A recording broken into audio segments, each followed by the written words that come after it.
Welcome to the Love Government. I'm Dennis Leary. We're doing a series of videos called the sex cards. And these are the sex cards which are fit into the love government system. We are on the 20th card here in a series of 52 cards. And this card is called the Will. It's in the suit of space, which are the spaces of our consciousness or of ourselves.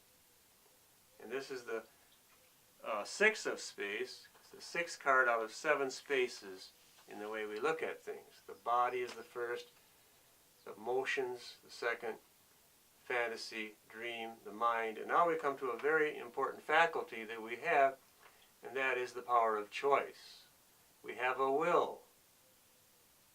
And a will can be a will to power or a will to love. We can choose things.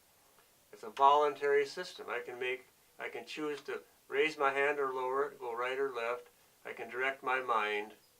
And that is why the will is really a more powerful capacity than even the mind. Because the will can direct the mind.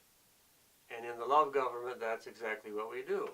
We call on this faculty of the will to direct our mind towards love.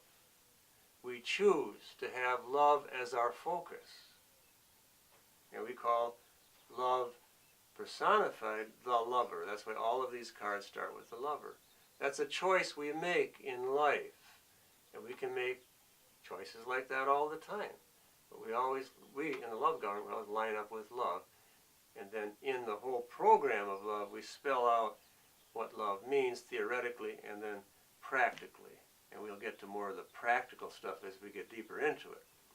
We want to set the stage so that the practical stuff, the nitty-gritty details, make sense in terms of the overall picture. So as all of the cards, they spin this way, and this one spins this way.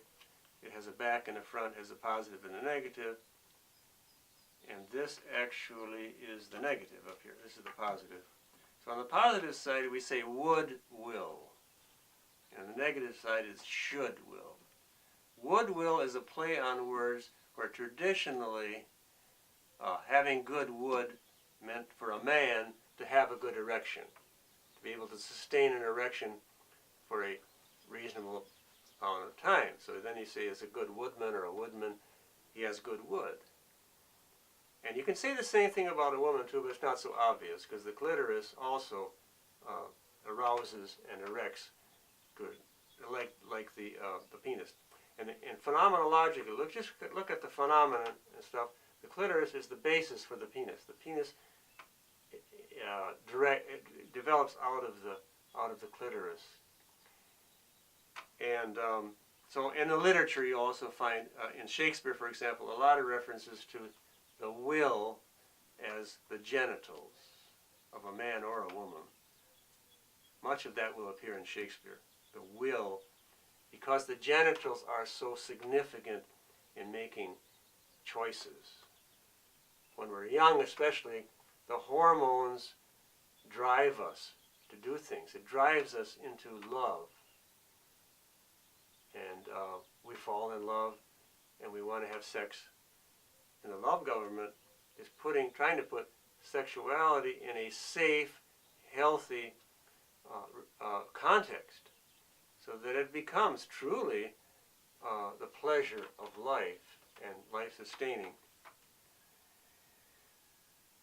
If we don't, we slip over into this side, this negative side, which is not necessarily bad. Even our negative experiences are in the context of love, and they teach us, in one way, what not to do. Like myself, I get hit over the head so many times in life that eventually I pay attention. And you learn, if you go that way, you're going to get hit over the head, or run into a brick wall, or going to have a bad experience, or painful things. So don't do that. The definition of insanity is to do the same thing over and over, expecting a different result. So change it. Make a choice with your willpower to do something else. And so a man standing there giving out alms or giving out pennies or coins or something to the poor who are on their knees before him. And it makes a pyramid situation. Even the card looks like a pyramid. That's this pyramid with the elites at the top or the middle giving out just enough to the poor at the bottom to keep them from rebelling or turning against the system. You want them to keep them, you want the poor to keep supporting the top. So it's an extraction method of taking the lands away from the poor, taking their money away, using their labor, forcing them in the factories, all to build up at the top, to make the elites at the top secure. And the higher you go, the harder you can fall. And that's the big terror what the elites have. They don't want to slip down that pyramid down into this homeless situation. That's their big terror. And that's why they project that terror out onto everybody else.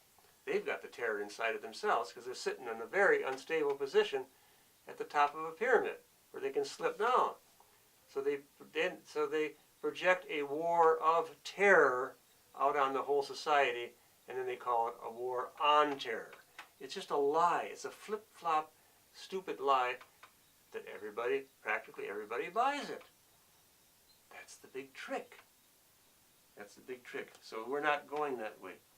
So we can have good wood. We can have good sexual experiences in a very natural way if we're in a love context. Then we're not beset with all the guilt and the anxieties about performance, etc., etc.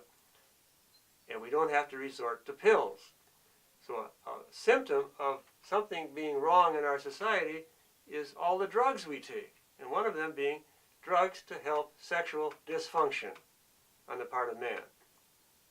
I haven't heard of sexual dysfunction drugs on the part of women because there's probably not enough money to be made in it. So the men are being targeted.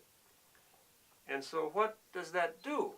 It just adds one more layer of repression, one more layer of confusion, one more layer of denial upon all the other layers that are already present. So we go out, and if we do, go out to buy a sexual drug that's going to make us hard for 2 or 3 hours or whatever. But that doesn't get at the root of the problem, why it's occurring in the first place. Plus, you're supporting the pharmaceutical industry with all these expensive drugs. And you're maybe injuring your health, all because we don't understand how sexuality really works. We either repress it, on the one hand, or we act it out inappropriately by turning it into violence, boom, boom, bam, bam, thank you, ma'am. Or we become perverted and become peeping toms or porn addicts, etc., etc. It's not natural. It's not natural. So what's the solution? Buy more drugs? I don't think so. The solution is to tap back into the natural environment of which, before it got corrupted, and see how things are supposed to be. In nature, more open, communal, and not shame-based, not restricted with power.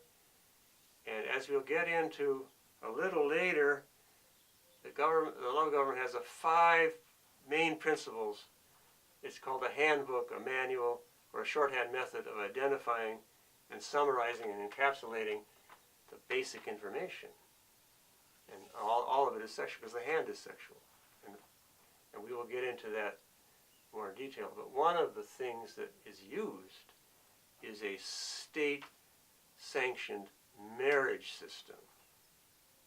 I just want to mention that briefly, but that's a preview of what's to come. We'll talk about it. And then the church backs it up. The church and state have a mutual, unwritten, unverbalized agreement between them, and then they sanction or they stamp their approval, and then they control a nuclear marriage system, which becomes like this: two people clamping together like this, and then you get the push and the pull, and this. Sometimes it works because the people are basically loving, but most often it does not. It's the marriage trap, and it's not workable in the long run, I don't think. That's just my opinion. So in whatever system or capacity we're operating under, this is the part of our, this is up to us. We can make choices. And again, if we don't choose a sustainable, real, earth-based value system, which is symbolically a wood will, then we're going to slip over into this side, because we create sort of a vacuum, and it's an invitation for something to come in, and we may not like what we choose by default. That's what I'm trying to say. And we're programmed against what I call the truth, or the solid basis of reality. We're actually programmed against that continually. So the love government is an alternative system.